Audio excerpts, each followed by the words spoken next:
everyone, welcome to my channel. My name is Mandy and I am a full-time reseller. On today's video, I thought I would go over some tips and tricks on how to have a successful rummage sale. Just a quick overview. I am a full-time reseller, mainly clothing, shoes, and accessories, and the person that I do my rummage sales with is actually my mom. And she does some liquidation, some hidden clearance shopping, so she kind of goes that route of more hard goods. She does have some clothes. So that might be why some of our numbers are a little bit skewed towards your average rummage sale if you are just getting rid of personal items. I would say 95% of what we have out there is going to be new. I will just put in a little disclaimer right now. If you're going to comment anything about that we're stealing from the poor, we are taking things that aren't ours for buying from stores if something's on clearance and reselling it, I'm just going to tell you right now, I'm not even going to respond to the comments. A lot of the items that we are getting are from liquidation, so therefore we're not stealing from anyone. A lot of it is hidden clearance, so it takes work to find it. It's not just, thrown out there. And the other thing is there are not signs at stores that dictate who can buy what and do what with it. And I will also say as a disclaimer, we donate so much stuff to back to school for kids, Christmas time for kids, women's shelters, all of that. So that is my disclaimer, just to let you know, if you want to be nasty in the comments, go for it. But I'm not going to respond to it. Now that I have that out of the way, I'll just give you some stats from some of our previous years, just so you're kind of aware of what kind of money we're talking about. It looks like we started recording in 2019. She wasn't really reselling at that point, and I had just kind of started. So that one, our total was $580.25. And then the next year, June 2020, this was like one of our best years ever. I think that was because we were in the lockdown of COVID and people just wanted to get out and do something. So that year, it looks like our total was $2,050.25. Then the following year was $2,180.50. Then April of 2022, so that was 2 years ago, a little bit lower, $1,489, and then last year's was $1,989.50. Okay, so when you're thinking about having a rummage sale, one of the most important things is to pick a date. I would make sure that if you can kind of look at what typical weather patterns are. I live in Wisconsin, so we don't have them in the winter, obviously, because it would be too cold. People aren't doing rummage sales. If you're in more of a climate where it's warm year-round, then I think you're kind of open for when you can do it.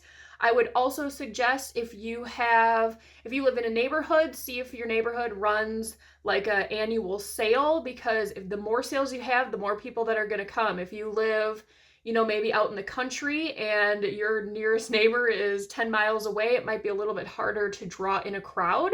So definitely think about your location, the time of year, and then when you're going to actually have the sale. We seem to have the best luck doing it Thursday, Friday, Saturday. Thursdays are always our busiest day. Friday is a little bit slower, and then Saturday normally doesn't pick up until probably like 10 o'clock. And it's not very busy. I have seen rummage sales that go through like Monday through Friday. I've seen them where they're strictly on the weekends. It's all going to depend on what your availability is and if there are sales within your neighborhood. So once you've picked your date, you know when you have to have all of your stuff ready. This is now going to be kind of the prepping time, is what I call it. I'm prepping for this sale normally all year, just because I have bad buys that I picked up or things I got in liquidation that I just don't want to deal with. So I price them and then put them in totes, put them in my garage, and then when it's time to start setting up, it's already marked and ready to go. So even if you just have personal things and maybe you have kids that have too many toys or, whatever you feel like getting rid of, that could be something you do each month. Maybe everybody needs to find 5 things to put in a tote. I suggest marking them right away, just because if you have a whole bunch of totes, and then all of a sudden the sale is going to be in a week, it's very daunting to price everything. Pricing is another thing. If it's just your family and you're the only people that are collecting the money, you maybe wouldn't have to price things. I personally don't like going to rummage sales when there is not a price. I want to know what people are thinking. I don't want to put together a pile and then they say something that's completely off from what I'm thinking and then I got to put it all back. So I just suggest pricing. I know I see a lot of videos on YouTube where they don't. I think that's kind of like a location thing. Around my area, pretty much everything that I'm seeing is priced. So when it comes to pricing, you want to make sure that you are thinking like the buyer. So if I can go to Goodwill right now and buy a pair of American Eagle jeans for $8.99, I'm probably not going to go to your sale and pay $20 for them. I know that people sometimes get a little bit too much attachment to their own items and they think that they are worth more than what they currently are. So you really have to be mindful of that. If you have everything super overpriced, people are going to walk in and walk right out. That's just the name of the game. People want deals. This is a rummage sale. You know, it's not eBay, it's not Poshmark. So keep that in mind when you are pricing your items. Obviously, if you have like video game consoles or something like that, that can go for a little bit more just because it warrants that, because you're not just going to find that at Goodwill. But if it's your average, you know, pairs of jeans, jackets, clothing mainly, that you can find at a thrift store, you want to make sure that you're pricing that accordingly. So different ways that you can price items that I have seen, we use Scotch tape like this, or these little like bubble colored things. I've seen people use painter's tape. I've seen people have these and they correspond to different things. So they might have a little sheet throughout the garage that says blue is $1 and yellow is 50 cents or something along those lines, and they mark it that way. Whatever you do, just make sure that it's very clear to the buyer, because you don't want to lose a sale because someone's not sure exactly how much something is. Some people don't want to ask. You just want it to be as easy as it can be for someone to buy your items. And also, if you have someone helping you run this sale, you want to make sure that they know too. So sometimes you'll go to sales and it's like, if you buy 2 of these, you get 1 free. If you buy, you know, and there's like all these different sales running within the sale. Make sure everyone is aware of that so that there isn't any issues once they bring up the stuff to pay for it. Okay, so now you have all of your items priced and ready to put out. If you are putting in your garage, I would make sure to, you know, sweep it out, get rid of any cobwebs or anything like that. You just want everything to look nice and clean. So when people come in, it's not like they're stepping over things, or, you know, it's just easy for them to look at your items. I would also suggest having tables to put items out. If you don't have them of your own, you can ask neighbors, friends to borrow them. I would use clothing racks. There are some places in town actually that rent out tables and clothing racks. It seems like it's probably a pretty good lucrative business to have in the area, but so that's something you want to make sure you have so that there's an easy way to display all of your items. So another thing to think about is how you're going to be taking the money. If you are having a sale where it is only your family and all the money is for you, you might not need to have a notebook like the one that I have here. What we do is have different little spots here with the different initials, just using tape, and then we write in when someone brings up, let's say 5 items, 2 are mine, 2 are my mom's, and 1 is my sister's, something like that. We will write the totals in the corresponding sheets here. We used to take the tape off and then put them all in there, but then that just became too much to try and count at the end of the day. So it was a lot easier to just handwrite it in. And then we also use a little money box like this so that you can keep all of your money in there. It sits at the table where people check out. Someone is always watching it so that, you know, no one runs off with it or anything. If you're running a sale with just your family's money and you're keeping it all and you don't need to disperse it at the end, you could wear a little fanny pack or an apron or a belt bag or something like that to keep the money in so it's on you and you can be walking around. That makes it a little bit easier. You don't have to be like seated at a table if you don't want to. And then my last little tip for preparing throughout the year, I always make sure to keep grocery bags or any type of plastic bags that we get when we're out. That way you can put people's things in there. You don't want someone to come to your sale and they bought a whole bunch of clothes and now you don't really have anything for them to put it in and they just have to hold it like this to their car. So it's just a little added bonus to the buyer. I hear people really do appreciate that when they do come up and they're like, oh, that's so great. Thank you for having a bag. So that's just something that you can add on if you'd like. Okay, so now you have all of your stuff prepared. You've got your tables, you've got your racks. Now it's time to actually set up. Depending on when your sale is and how much time you have, how much stuff you have, I would suggest not doing it the day of. It can be a little hectic if people are coming and you aren't set up yet. We like to do it in advance just because we have so much stuff. If you don't have tables, you could also use, depending on what you have around the house, I actually have some old shelving units or like shelves that we had. We put those on two card tables. You could use sawhorses. If you have old doors, that works good to, make a table out of. Pretty much anything that you have, as long as it's clean, you can go ahead and use it. Also put tablecloths over it if it doesn't look the greatest. So when you're setting everything up, what we like to do is keep like items together, almost like it's a store. That way when the buyer comes in, they maybe didn't think they needed something, but now that there are like items together, then, they might pick up more. So just an example, we like to keep, obviously, all the sizes go like this on the clothes rack. We keep the kids' clothes on their own rack. That will go by size and gender. Then it starts with women's, and then it'll be men's. We do put the jeans on the table. I have found that we have tried it on racks. We've tried it on tables. It seems to do better on the table. I will put in some screenshots throughout the video too of what I'm talking about.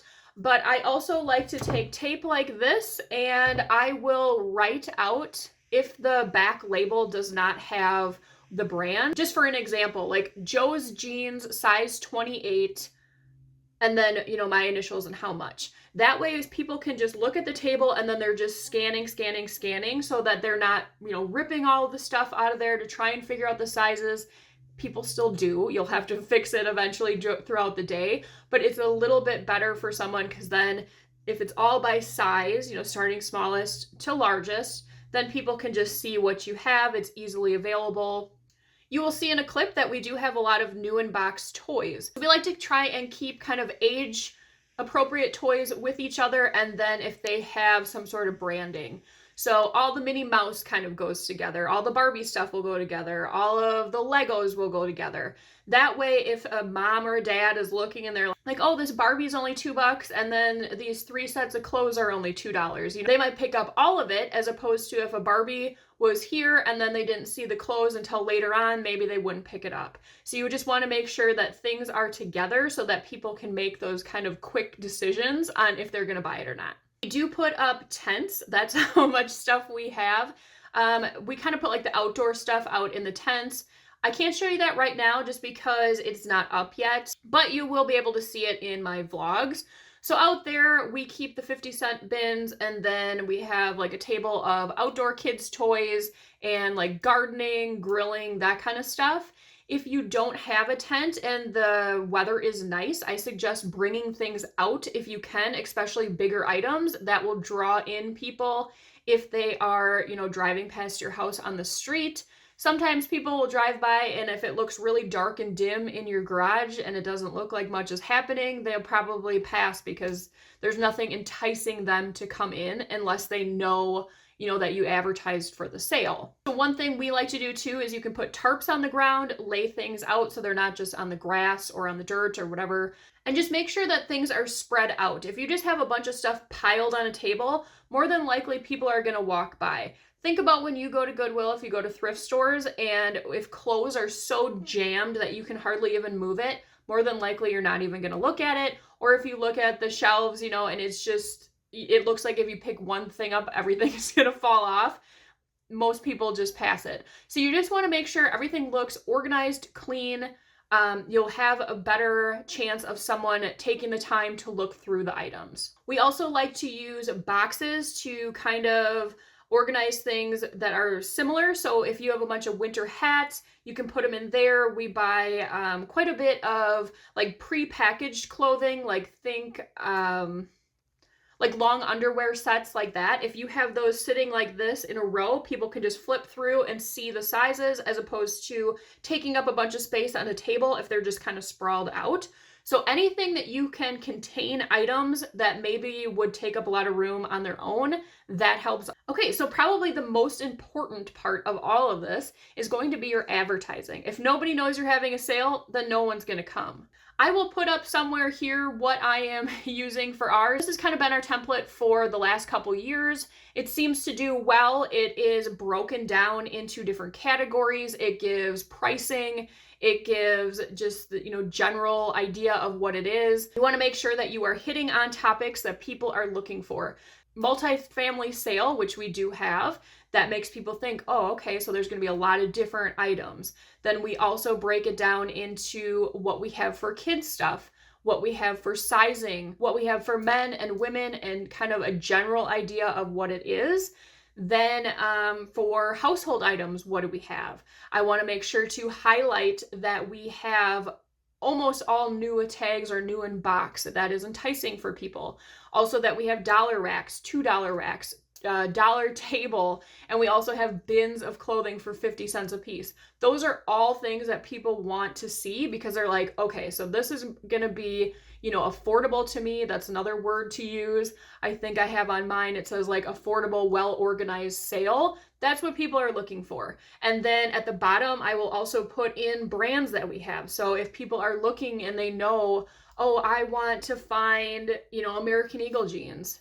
Potentially we might have them if I have American Eagle written down there. Same thing with the toys. I put in just kind of a general idea of what there is. So I put Barbie, Legos, Melissa and Doug, outdoor toys, summer toys, because then people think, okay, well, let's go there and look instead of going to Walmart and paying, 4 times the price. Okay, so now we've made it to the day of the sale. I would suggest, making sure you're ready to go a little bit before the sale starts. I always put in my listing too that there are no early sales. People do like to show up early, and I normally just say we're not open until whatever time. I would never do that to someone, show up, like a half an hour early. You can see we're trying to set up and they always want to just find, obviously, whatever great deals they can. And it's just hard to do that when people are, moving around you while you're trying to get everything out of the garage. So that will be up to you. If you want people to come early and shop, you can let them, but I always put that, and if they do show up, I just say, hey, we're not open until 8. Another suggestion is to make sure that you have help. If it's only you got to remember that you're going to have to go to the bathroom, you're going to have to eat something at some point. So it's probably a good idea to have at least one other person just so you can kind of switch out. If you have more people, that's great, just because it can be long days of, doing small chat with people and moving things around and stuff like that. I always like to have music playing in the garage. It just kind of cuts that awkward silence, especially if it's just you and like one other person that's shopping. That can always be a little awkward. So having a little bit of music in the background is nice. Just make sure that it's something appropriate. If you really enjoy, I don't know, I'm just going to use like rap music, make sure it's appropriate. That can deter people if there's a bunch of swearing or something like that going on, just because a lot of people do bring their kids. So just make sure it's, family friendly, appropriate, I guess. And if you don't care, then you can play whatever you want. One tip that might seem strange, but it seems to work so well, is to move things around throughout the sale. I don't know what it is, but we like to keep a feature table. It's probably just a small card table. We put it in the front. And for whatever reason, we put things on there and people kind of look at it and maybe they wouldn't have looked at it somewhere else, and things seem to move faster there. I don't know what it is, but it's just something that has always worked for us throughout the day too, when you're kind of organizing things back together, because, people move things around and put stuff back in the wrong areas and it gets a little bit unorganized. Moving things around a little bit, it just seems to work. So along with that, other sales tactics that we have this year, we are starting a dollar table. We've never done that before. It will be just kind of a mix match of different things on the dollar table. It's not going to be anything cohesive at all. Just everything on that table is $1 or less. We're thinking that that might intrigue people to look at things that maybe they wouldn't, if they had to look through everything that we had, because they know, hey, it's $1. Same thing like the Dollar Tree used to be when it was truly $1. I don't know how many times I've gone in there thinking, okay, I need this, this, and this, and I come out with like 20 different things because it's $1. So we're trying that this year. We have done the dollar rack before. That is for clothing only. We're doing a $2 rack as well for clothing, so we'll see how that goes. The 50 cents piece clothing goes well for me. That is mainly all of my stuff from my reselling business, People like a good deal. They do have to dig through it. I do put it in different sizes. So women's small, women's medium, women's large, women's extra large and over, and then men's. I don't know that we have any kids. We might, from my nieces, they might have their own bin. But other than that, that's how I break it up. I have seen other people do fill a bag. That works if it is only your family. If you have multiple people, it gets to be a little bit hard just because you don't know what, whose is whose. So we just don't do that here, but that's definitely, something to do, especially if you have kids' clothes. People really like that. Another thing for a sales tactic is to be willing to negotiate. So, I guess depending on what your mindset is for this rummage sale, is it strictly to, get rid of the stuff from your house? Like you just want it gone? Is it to make the most possible money you can? Is it to just kind of get rid of some stuff you don't really care? So keep that in mind. So if someone is negotiating with you, obviously if you have something marked for 20 and they said, hey, would you take $1? Probably not. But, just kind of have some wiggle room there if you truly are trying to move stuff out.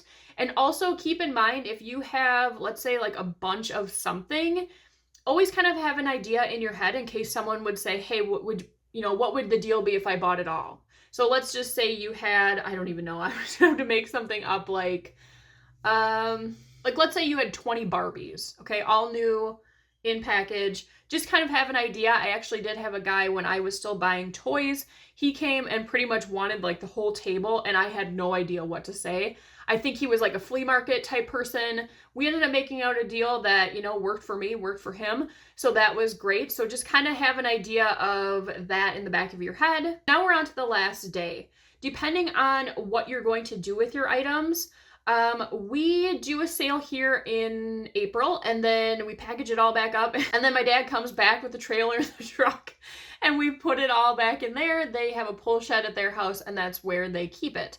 And then we have that sale in June. So here, what we kind of do is anything that, just isn't great, we will put in a free box come the last day just because we don't want to keep it. It's one less thing that I have to bring to Goodwill or wherever I'm donating it. So keep that in the back of your head too. Do you want to slash prices? Do you want to say everything is $1?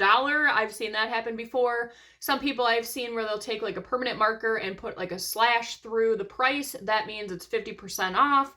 Is everything 50% off? It all depends on, what you feel comfortable with. So this year, I think we might try the 50% off of some of the things, especially when it becomes June and it's at my parents' house. Our goal this year is to try and liquidate the inventory as much as we possibly can, just because I think in years past, we've hung on to too much of it and it's becoming to be too much. So we're trying to get rid of it. My 50-cent clothes after this sale, I'm just going to get rid of.